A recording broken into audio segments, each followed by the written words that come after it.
Hello students, let's continue with our chapter 4, that is human development. In today's session, we will be talking about factors that affects the development of the child. Also, we will discuss about two different models in the context of development, and they are Urie Bronfenbrenner's model, commonly known as bioecological model, and another model that is ecological model by Durganand Sinha. Development of the child is greatly influenced by two factors, and they are heredity and environment. Heredity is the sum total of the potential that we get from our parents. That means the instructions that are carried by the chromosomes that affects the development throughout life. It consists of genetic material, and this actual genetic material or a person's genetic heritage, it is called genotype, and phenotype, it is the way this genotype is expressed. This genetic information affects the eye color, the skin color, susceptibility to some type of diseases, motor development, and maturation. It also exerts considerable influence on body size, shape, height, intelligence, our potential, our personality traits, and things like that. Though heredity and environment both are equally important, but heredity it sets the limit beyond which environment cannot enhance or retard specific ability or capacity in an individual. Some people they argue that heredity is more important, and others they say that environment is more important. The question is not heredity or environment. The question and the solution lies in heredity and environment.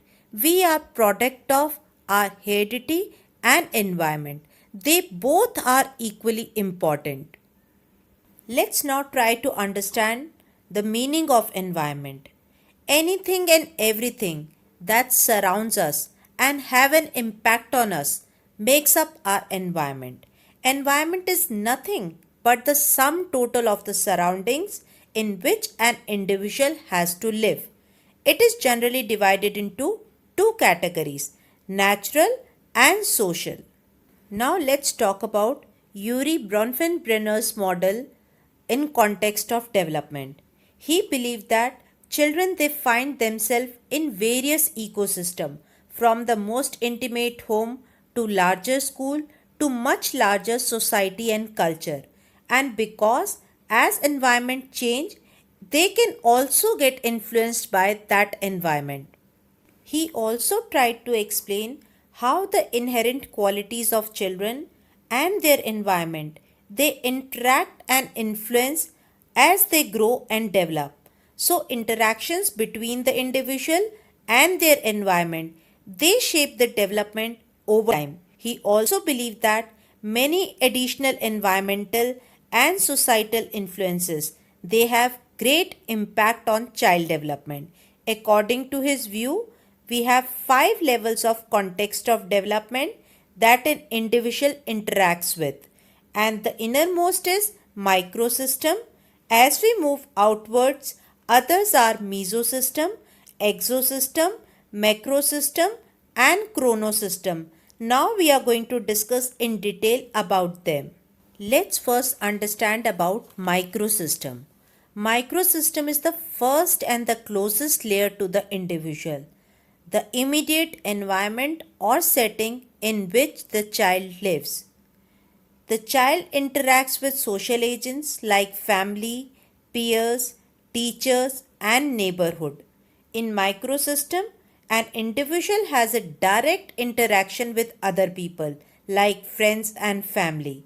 So, we can say that in microsystem, you interact most frequently with your family, school, neighborhood, friends, healthcare providers, etc. As we move outward, the next level is mesosystem. This is about the interaction of two of an individual's microsystem, and it includes interaction between various aspects of the microsystem.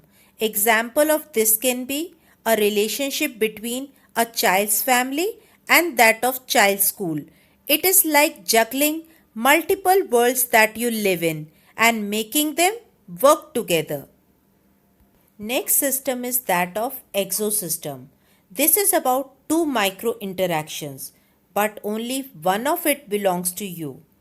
It includes social settings where the child does not participate directly, but still they influence child's experience. Example of it can be a parent called for a special duty in office on Sunday, but the child is at home, and since it is Sunday, he is supposed to remain at home. So, though he is not going, but as parent is going, this will affect child indirectly. Another example of this can be financial difficulties within family or parental job loss. It may affect the child, but the child is not involved directly in that. Moving upwards, the next level is macro system, and it includes the influence of the society where you live in. So micro system is the closest to the child and it is more influential, but still the macro system, the society where you live, it also affects how you perceive things, your attitude towards certain things, what is acceptable and what is not acceptable. It includes the culture in which an individual lives. Social or cultural ideologies, beliefs, spiritual beliefs, gender norms, mass media, economic and legal system, they all come under macro system. The last influence on child is his chronosystem, and it is related to the life course. That means changes that happens over time. Researchers they have found that negative effects of divorce on children they often peak in the first year after the divorce, but by 2 years after divorce family interactions they are more stable. Likewise, in socio-historic circumstances, we can see nowadays girls and women they pursue career much more than it was earlier. Now let's talk about Durganand Sinha's ecological model. And according to him, understand the development of the child in Indian context. He developed an ecological model. He believed that ecological conditions can change or alter any time of the individual lifespan, and these changes they greatly influence development of the child and affects the functioning of the individual. According to him, ecology of the child could be viewed in terms of two concentric layers, and these two layers are upper and the more visible layer, and it consists of home, school, peer group, and the most important ecological factors in the visible upper layer are home and its condition, that is space that is available to each member, toys, technological devices, and nature and the quality of schooling, facilities that the child is exposed to, and the peer group, nature and the interaction he has with his peer groups from childhood onwards.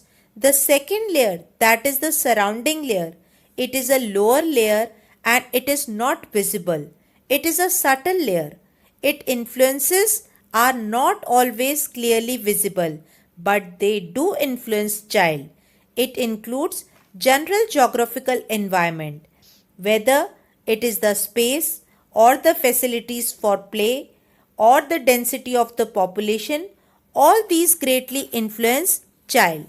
And it also includes institutional setting like class, caste system and other factors. Also includes general amenities like the availability of drinking water, means of entertainment and electricity. So the visible and the surrounding layers factors they interact with one another and they have different consequences for different people, but they do have an influence. So they both are equally important. So today we have covered factors affecting development, heredity and environment. We also covered two models in context of development, Yuri Bronfenbrenner's model and Durganand Sinha's model. Hope the topics are clear to you now. We'll meet you with a new topic in my next video. Thank you so much for watching.